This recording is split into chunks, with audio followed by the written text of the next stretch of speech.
how is it going over there? How's things in America? You know, it's different parts of America. I'm in Arizona, and to be keeping the wolves at bay. The fight's not definitely over, but we're all right. I'm pleased. Yeah, no, that's awesome. Yeah, it's been pretty tough over here because we've been kind of getting shuffled in between different things, and everyone's just trying to like navigate which way to go, you know. So it's been quite interesting. The more we are doing it, the more we are understanding that, hey, you know, we've been through this before. We just need to come out the other side now. Definitely. Yeah, that's awesome. So, tell me more about just what you do and like your history and stuff. So, I mean, a bit of my history is that I studied pharmacy, and what happened was I did it, didn't like the industry, came out of it the other side because I said, hey, what they're doing to people is really wrong. And, you know, I just looked at the way that, you know, the one pill solution for the rest of your life kind of situation. I go like, that's not the right solution for humanity or for people, because, you know, there's a lot of other aspects to health, which is like emotional, physical, mental, and there's this whole bunch of other cumulative aspects to someone's being and someone's health. So then I go, why aren't they treating all of that aspects of themselves? So the more I started going into naturopathy and the natural medicines and Ayurvedic medicine, I understood more and more about, hey, there's different ways of treating ailments and treating illnesses. And yeah, so I just love hearing it when other doctors kind of like do these things, because for me, it is such a fascinating way of knowing how you went from studying med school and straight away jumping onto the other bandwagon. Sure. So, well, let's give a little bit of background. I didn't go to medical school. I went to chiropractic school. There's a difference. Pretty big. Yeah. I make no claims to practice medicine. It's not something I claim to do. I want to do. Like, I practice healthcare. Okay. Yeah. But I did get in it from originally kind of being involved in the traditional medicine. As a kid, I was very, very science, what I was good at. And I went in high school, I got into a special biotechnology, really just a breeding ground to work for the pharmaceutical industry. And understand that at the time, I was like a 14-year-old kid. And so learned a lot about biochemistry, learned a lot about, we were doing PCR tests back in the 90s. Like, that's funny how that's come back around. And so I went to college, and I went into a biomedical engineering program, and right around the time when they started having drug ads on TV, there's a bunch of clicking. I don't know if that's you or. I think that's me. Yeah. And so right around that time, drug ads came on TV. There were drug ads for like Viagra, Prozac, and all this stuff, and I realized, like, whoa, what am I getting myself into? This is ridiculousness. Like, this is like my future is my career gonna make, and like, you know, because I saw all the side effects and all that ads. Like, this, something about this stuff I don't want to be doing. And Yeah. so I shifted. I knew I was good at math and science. I just engineering, mechanical engineering, and went off and basically did that as a career for about 10 years. And forgot all about the health thing until I had my own health challenges. And I got this ridiculous idea that the medical system could save me, right? Like, I thought if I just went to the doctor, they would be able to help me. But I had chronic fatigue, chronic digestion issues, chronic pain, skin issues, and we found out that they could help me. And so that's when I had to start investigating the holistic alternative stuff, because none of the traditional stuff worked. I really thought it would. I thought everybody who did anything alternative was a quack and only did it because they couldn't get into school. I quickly found out that actually was the case. And so I went on a health journey, and eventually, after kind of stumbling a lot and making a lot of mistakes and getting my health getting really bad, I figured out a way to heal myself with diet and lifestyle.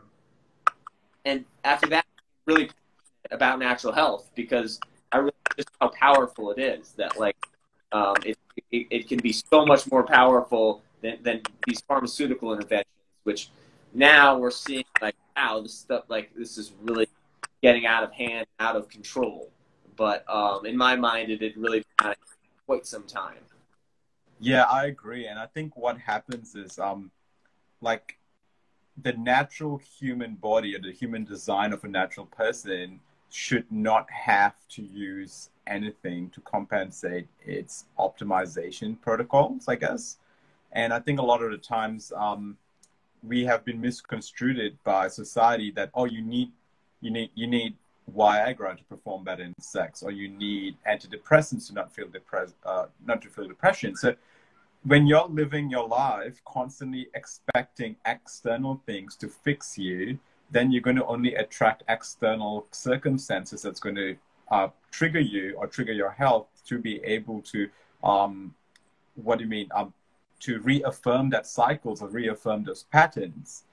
And more people have to go into doing the inner work or doing the help from within, like, as you said, like, going through understanding the aspects of what it can actually do.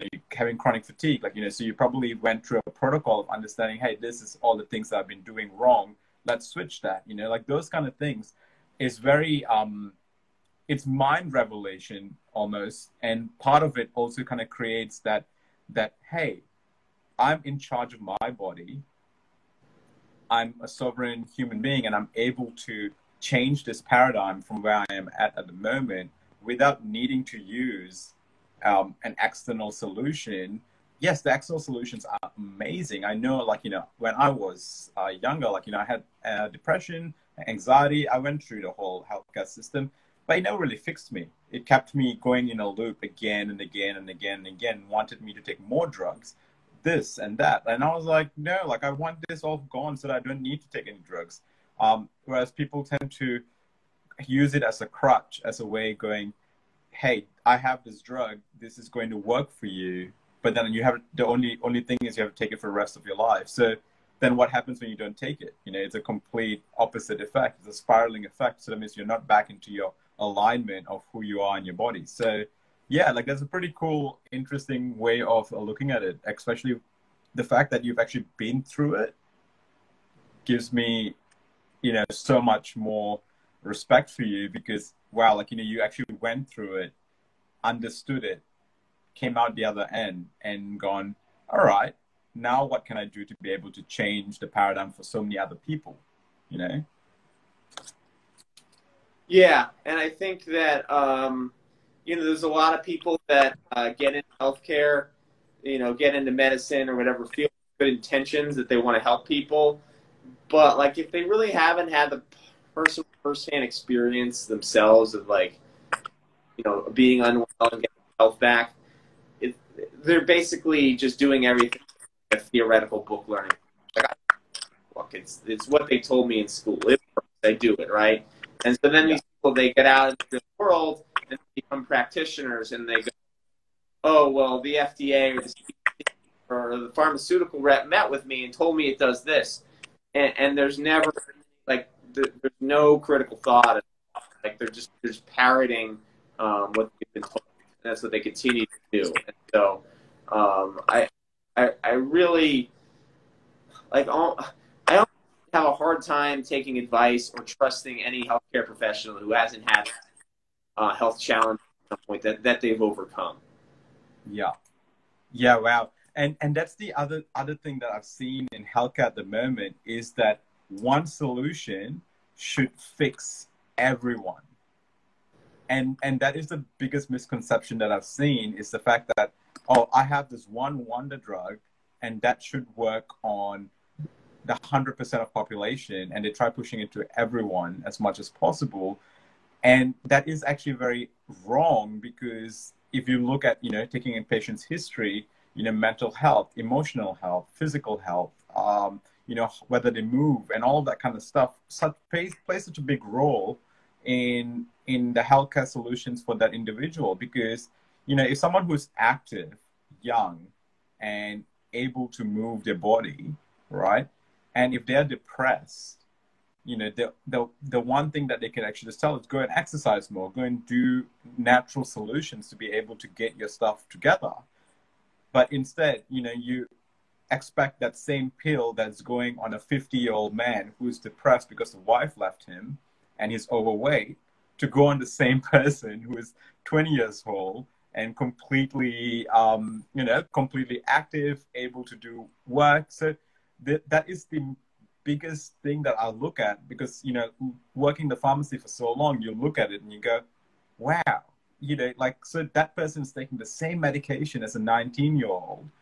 And the difference between both of those people, yes, it might be the similar condition, which is depression, but they're complete different lifestyles, complete different people, complete different energy and everything like that. So, you know, when medical practitioners or people expect everything to be the same linear progression for everyone in society, I think that's the biggest misconception, I think. And most people expect more from the healthcare professions to be able to speak about that, because when you don't, and, you know, when I look at your profile and you were like talking about autoimmune disorder, it really hit me really well, because I have a really close family member who actually had rheumatoid arthritis, you know, and really had massive health challenges going through university with you know, and really came down to lifestyle and really understanding that, you know. And when you look at that and you look at someone going through that struggle, you go, how can I help this person, or how can I help this person overcome that challenge? But that person also have to be willing to really get in and not just stick to the science as well, you know, and be open-minded to it. And I think that is the biggest barrier at the moment with society, because they go, oh, the science says this, but also we have a whole bunch of other science that's not been tested. Why not try that science too? Yeah, I mean, and the word science has gotten so deranged, you know, it's basically turned into a religion, when really, in fact, what it is it's a methodology for discovering the truth. But now it's like, trust the science, trust the scientists, but it's really like, trust the information that we're giving you, that we're calling science, that is really like just like biased look at everything. That grows more and more ineffective and safe by the day, and less and less trustworthy. So, yeah, I mean, I think that, you know, it's like the healthcare system as a whole is very broken, and it was, and now we see it just getting worse and worse and worse, until it's ultimately going to collapse. And so, you know, as more and more people, you know, see what happens, and they wake up like, wow, I just, like, this whole thing isn't working. I want to opt out. How do I get out? I take care of my own health, and I take good care of myself, and then I don't need to see a doctor, and then I don't have to worry about forcing drugs on me that I don't want, or procedures on me that I don't want, telling me, oh, why eating so many fruits and vegetables, that's healthy for you. And like they just kind of realize the system is like antiquated, archaic, and outdated. It's a dinosaur about ready to die, and I don't want to get troubled by it, so I'm just gonna skip it away. Yeah. Holy crap, my phone's just going crazy at the moment. I have no idea what's going on. Just one sec. I got no idea what's this. Sure. It just decided to go crazy. Just one. It's giving me all these filters right now. Okay. You filters? It's giving me this weird mustache filter right now. Hey guys, it's me with a mustache. Just one sec. I do not know what's going on. It's just... So ever since I started this IGTV, my phone has really started going really slow for some weird reason. And it's giving me all... I think that's too much of data that's being collected on me. And I'm trying to work out, how do I do none? Okay, cool, done.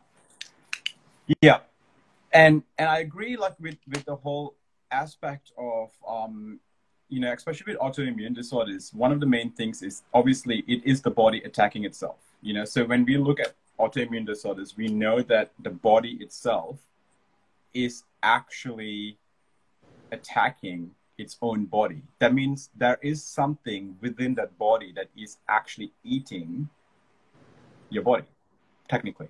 I mean, in a lay term. Yeah, I mean, something's haywire. Whether it's the immune system attacking the body on purpose or it's an accident, that's what's going on. But bottom line, what the medical system tries to do is it says, oh, your immune system's attacking yourself. What we're going to do is suppress your immune system with drugs to make your immune system not work as well, and that way you won't, you won't attack yourself. But then, of course, the problem is that you kind of need that immune system, especially if there's, a virus going around. But this is the medical approach. It's always to treat the symptom, not the root cause, right? Yeah. And so then it's like it becomes like the whack-a-mole game where it's like, oh, you fix one problem, but you cause three more. And you got to do 3 drugs to address those problems, and those problems create 5 more side effects, and you got to try to, and then pretty soon, you're on a cocktail of drugs, and you've got all these side effects, and you're not really feeling any better. But it's like, oh, well, the doctors did their job, and so like this is why I started speaking up about this years ago, because I knew it wasn't working, and now it's just like it's just like more and more. We'll put a rag over everybody's face, and we'll lock them in their home, and we'll come up with an experimental drug, and we'll shoot them up with it, and then it's just like they're coming up with these sort of arbitrary Band-Aid solutions that don't really work, but if they think if they do it to everybody, if we force everybody in their home, if we force everybody to put a rag on their face, if we shoot everybody up with this drug, then the problem will go away. But if it only works if everybody does it, it doesn't work, right? Because you're never going to get everybody to do it. So it just becomes this like adventure in absurdity, and the more that they press it, and the more they push for it, and they censor and attack people and try to character assassinate and do all these things, like the harder they push for their absurd countermeasures, like the stupider they look, right? And so it's just more and more people are going to wake up. We just want to do it in time before they don't just like completely destroy society. Exactly, and I think people just innately know what is actually it's building up to, and I think people are actually ready for a change too. Underlyingly, even the people who are on the other side of the spectrum, generally speaking, they are kind of ready for a new change. And I just go, okay, like there's a whole bunch of things that's happening in society at the moment, and it's so hard for people to be able to even relax in this state. Like in my friend circle alone, I think I knew around 5 people that passed that had a suicide case. They actually killed themselves, and these are people who are my age, around 30 years old. Completely, but been locked in the house for so long. I think in Melbourne they had 230 days of indoor lockdowns, and that is a huge amount for mental health issues, especially someone who is isolated. They are a social person, and they're used to going out and drinking coffee with people. These things are not accounted for, and yet everything else is secondary to whatever that's happening right now, which is it's not scientific. That is not science. Science is looking at overall and understanding and questioning overall. And the whole thing about science is actually being able to question, because if you don't question anything, that means you don't really have science. You just have authoritarian or totalitarian, whatever you want to call it. It's just an agenda pushing machine, which is not science. Science means I can question anything I want, and you should have the answers for it. And I should be able to search as much information as I want before doing anything that is to do with my health or to my mental health, whatever it is. Any measures or protocols that are taken should be done with non-biased research, which means it's actually encapsulating multiple layers of all the different sects of life, especially, with mental, physical, healthcare. Because at the end of the day, the recovery rate for any of these things, it's huge. We have a huge recovery rate at the moment. We are looking at probably, 99.96% or something like that. And we have more people dying of suicide, mental health issues, heart attack, um, you know, eating food disorders, all of that stuff. And it's just very unfair at this point that no one is allowed to ask any questions. That is the saddest part about it, you know?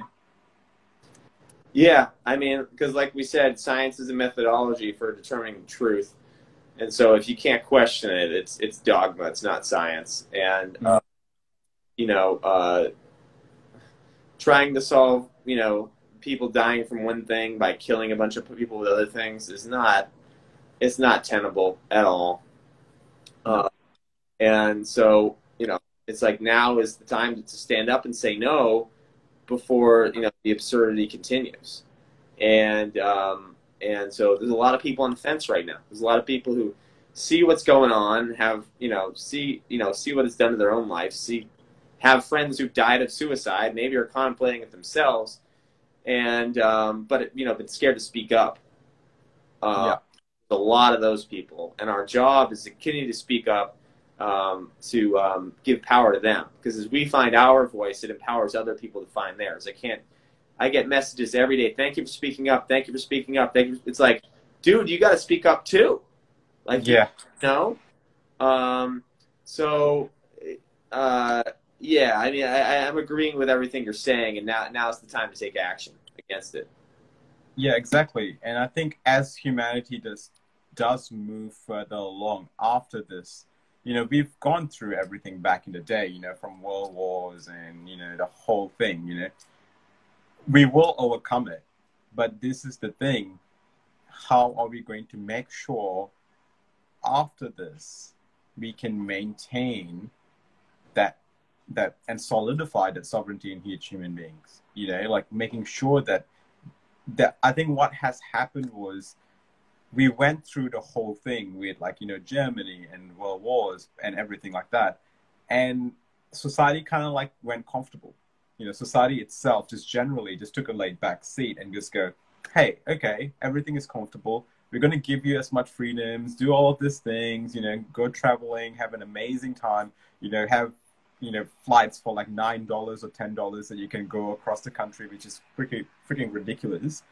And after that, but you have to do all of this now in order for you to have all of that, which is kind of a bit of like a bribery for something. And it's gaslighting at the moment. They just gaslight you because, you see, if you look at both of the spectrums, it's like it's being in an abusive relationship with someone.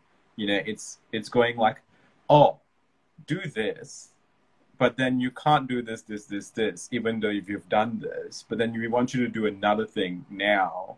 And it's just like layers and layers of conditions. It's almost like having a husband who's controlling, that doesn't want you to like leave him, but at the same time wants you to cook, clean, and do a whole bunch of things. It's crazy. It's ridiculous now. So I think the more we see doctors like yourself, like I love Dr. Bradley Campbell. I love what he does. He's such an amazing character as well. Doctors like yourself, we kind of need that. We need that momentum from people to be able to really say, hey, there are professionals out there that are questioning these things too. It's not just me. Yeah. It's just not like this other person. There's way more other people who are professionals. And my biggest thing that I actually, one of the biggest tests that I actually put on was, I called up my insurance company and asked them, hey, would you guys cover me if anything happened to me, if I got anything? And I got that little the we, and they said, no, we're not covering you, and you're not entitled for life insurance if you die either. So now I'm not entitled for my life insurance that I paid for all my life. That means my family can't have money out of it. And I'm not going to cover it if I get injured as well. So, and that itself should put everyone in panic mode. just knowing that if anything happens to you, you're not actually insured by an insurance company which is private that you've paid for for your whole life. And that's crazy. And what's happening in Australia right now is all the insurance companies have actually stopped offering life insurance. Probably, I think that's like 5. So I wonder what's happening there and why it's happening. Wow. Yeah. Yeah, it's crazy. Yeah, I mean, I can't comment too much on the insurance thing, but I mean, you just look at like the cost of this health insurance that we have, change the conversation. Yeah. It's health insurance. Cost keeps going up. The benefits you keep getting keep going down. Drug prices keep going up. And people are starting to question, like, why do I even have this? Like, what good serves me?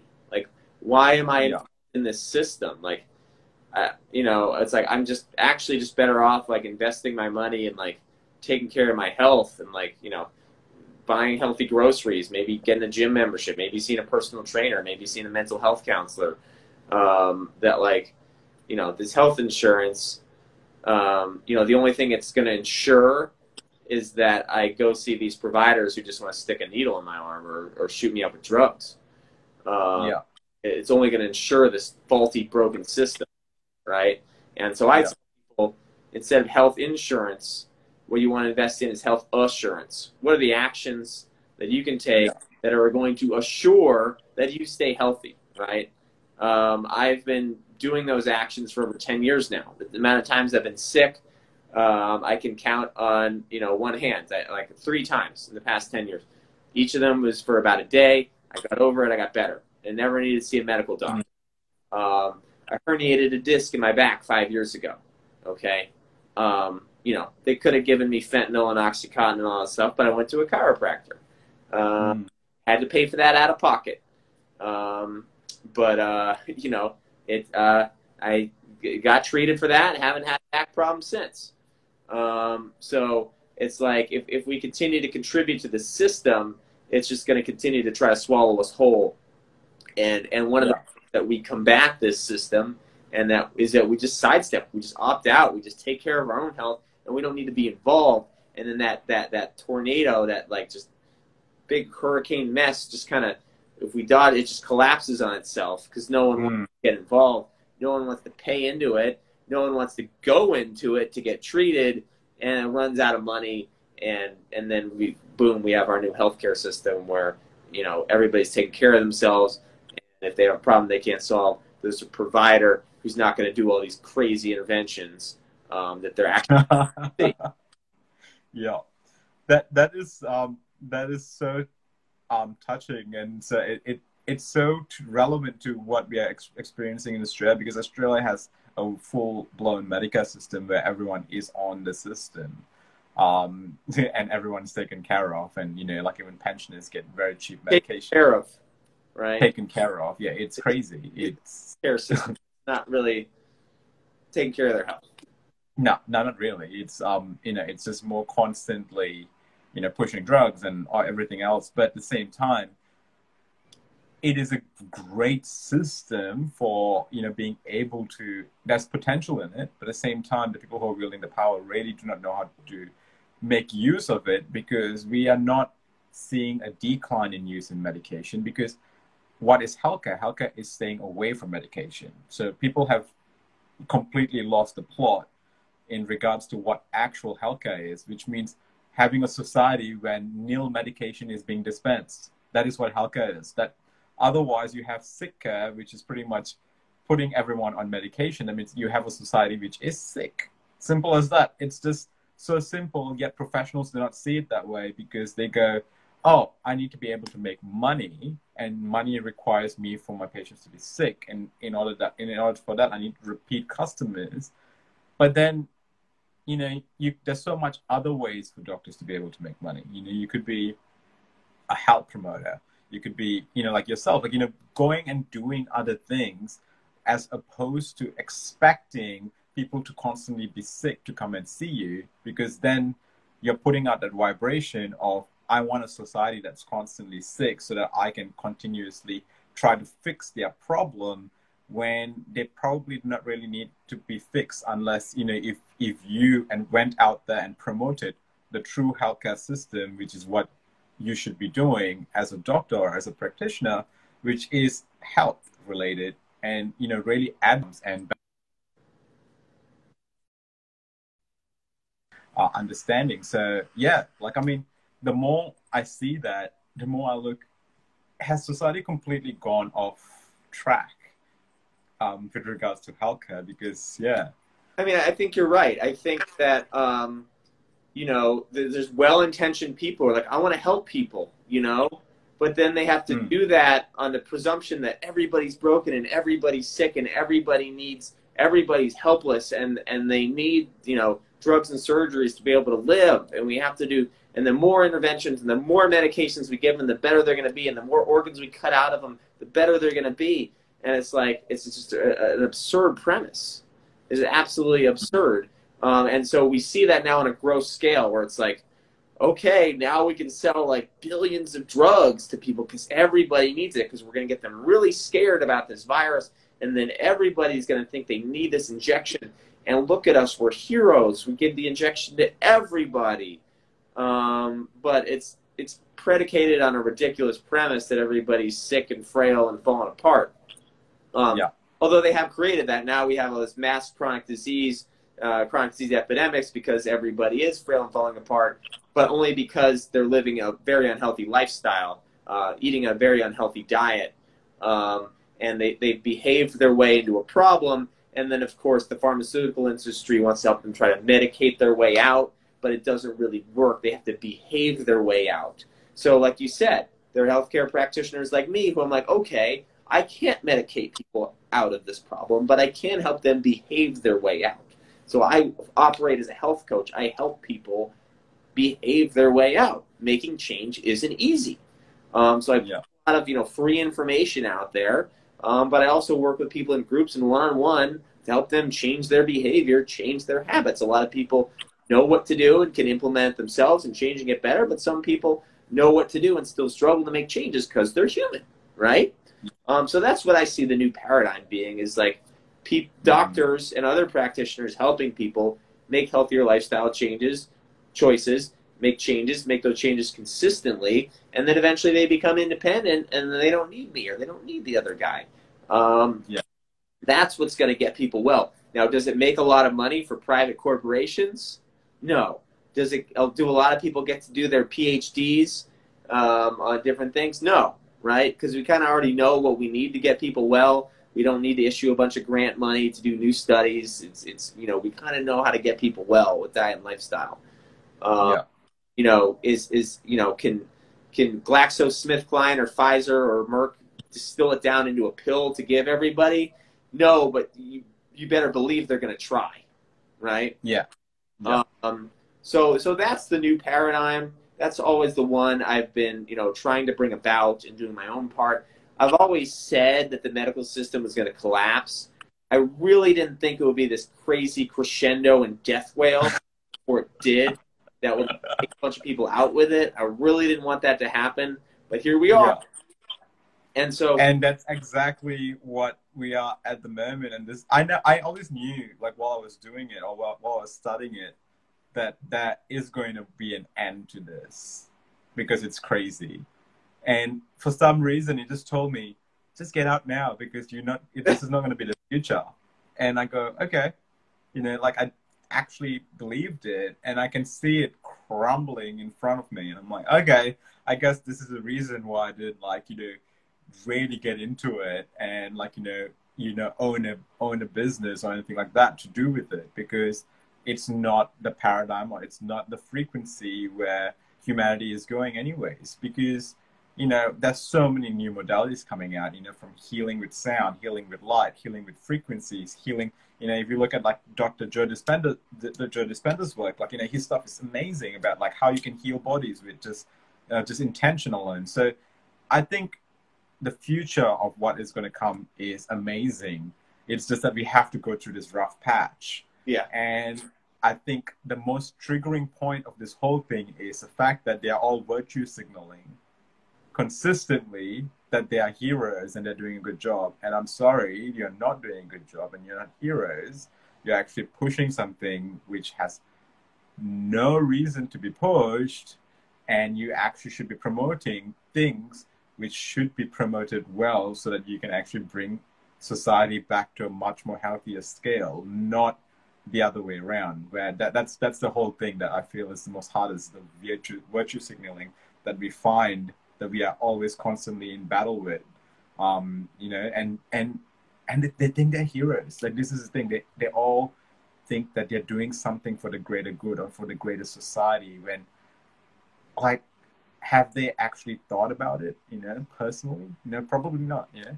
Well, it's interesting because you bring up a good point. Like, you have all these well-intentioned people who end up doing, essentially committing atrocities, if we want to be blunt about it.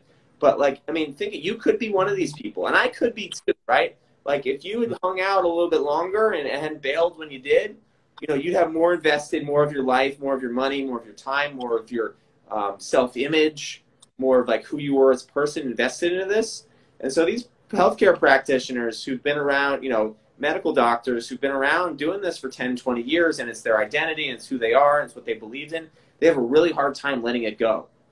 Because, you know, that's all what all their friends believe in, and they don't want to lose face in their community. They don't want to lose their job. And so even though rationally they know it's kind of messed up, they like, the programming's too strong, and they're too scared. And that's why a lot of people really flip out when they're challenged. They get really angry, and they get really upset, and they make ad hominem attacks, and they do all this crazy stuff. It's because their cognitive dissonance has been triggered, right? Yeah. So they get really angry. But, you know, like you were saying, we have to have this sort of, like, contrast. We have to have it get bad before it gets better. We have to see how horrible it can get to go, wow, I don't want that. I just did another interview today, and I had this idea come to me, and I spoke about it in that interview, and I'd like to speak about it here, just to give an example. Yeah, sure. Happened in the past.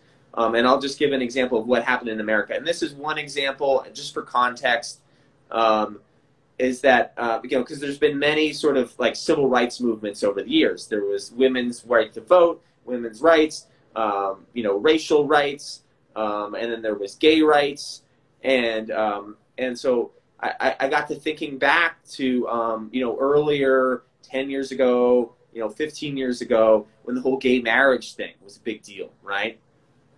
And so it wasn't until 6 years ago that in all 50 states in the United States, gay people could get married. It's actually pretty new. It's, like, kind of crazy to think about. It's like, it's been around that long, but now no one questions it, no one fights about it. We're kind of past that, and we've all agreed that, like, yeah, like, let them get married. What's the big deal? 15 years ago, it was a different story. It was a fight. And it really started, the reason we have it now is not because people pushed for it, right? The reason that it became such an issue was because a bunch of politicians and people came out 15 years ago and said, gay people should not get married. We should make it a law that they shouldn't get married. It'd be a bad thing, and I want to make a law that says that they can't. Even though there was no law that said that they could, people really were pushing against it, and they're like, this is bad, or we're going to stop this. And a bunch of people who kind of never had a dog in the fight, maybe weren't gay themselves, went, you know, that's kind of weird. You know, like, what's the big deal if they get married? Why are you making a big deal? Like, what's, you know, now that I think about it, why are you pressing so hard? Why is it such a big deal? Why can't we just let them get married? You know what? Maybe we should fight for them to be able to get married, because this whole thing is ridiculous, right? But if no one had come in and said, no, you can't, people wouldn't have, like, thought about it and gone, wow, maybe they should, right? Now we're seeing the same thing. Now it's everybody needs to wear a mask. We need to lock you down. You need to close your business. You need to, like, you can't work a job. You need to take this experimental shot. You, like, we're going to censor you. We're going to shut you down. And so, like, all this, and people are like, whoa, I don't want any of this. Like, this is bonkers. Like, hold the phone. Let's not do this. Let's opt out. I want out. I want off this ride. And that's what we're seeing. But we had to have the darkness show up so we could shine a light on it and go, whoa, bad idea with all of this. Let's do something different. Yeah, and with what you said earlier, like how like we have all of these things, like we are so conditioned to sticking labels on each other. This is what it is. It's a label sticking society. It's like every single thing that we are fighting for, it's always like Black Lives Matter or gay rights matter, women's rights matter. All of these things, what do they have in common? Humanity, humans' rights matter. Like that's the only thing that needs to be resonated out there. It's that every human has a sovereign right to express themselves and be themselves no matter what they want. That doesn't really matter across the board. If they want to be gay, they want to be trans, they want to do, it doesn't really matter. That's their job and that's their life. Like let them have that experience, whatever they want to do. If they regret it, that's their problem. That's their journey to go through. But at the same time, we don't see that because they only want to push more polarizing based messages or label based messages because yes, Black Lives Matter. So because it creates that trigger within people because they all have unhealed traumas within themselves. And it goes, oh yes, that is really wrong. And this is where the virtue signaling comes in now again, where they go, I'm going to fight for this movement so that I feel better about myself because I did something to change history or change. And it's not really changing history because you're just still being prejudiced to that point. But at the same time, when it comes to a universal, like just getting the Wii passports or something like that, you would be not fighting for rights for other humans to be able to not get it. So, then the virtue signaling is always selective and labeled according to what the crowd is moving on. So it's interesting. It's just so interesting. When I look at the psychology of this whole thing, it's a label-based society that they just kind of herd on. And it's almost like, when you have a whole bunch of sheep going into the house, the slaughterhouse, they kind of like close one door and move them to the other right, and then they close this door and then move them to this side, close that door and move. That's what's actually happening. It's like, okay, no, you're not going to think this way. You're going to think this way because this is what I'm going to tell you to think. It's just constant, like just shutting off doors, moving them right to left, and the whole thing is just going to end up, just the demise of that particular sect of thinking. And we see that now happening anyways. I think people are starting to understand that, hey, this is actually crap because this is not what human rights is. This is not what sovereign human rights is. This is not what the kind of reality or world we want to live in. And it's going to come crumbling down sooner or later. So we just have to watch and just observe it and just be present and just keep doing what we are doing. Just being able to open up more people's minds and doing that with love. That's about it, and compassion, because we do not know what they're going through. Yeah, and continue to just work on creating this new system. Mm. Yeah, and that's what we got to focus on. Buckminster Fuller said, you don't fix the system from within. You create a new system that functions so much better, it makes the old one obsolete. Yes. So, hey, with that, I got to wrap it up. I got to go. I got a deadline. Awesome, man. It's been amazing. Thank you so much. Thank you so much, Doc. And I will chat to you soon. All right. Have a good one, Doc. All right, bye-bye. Bye, mate.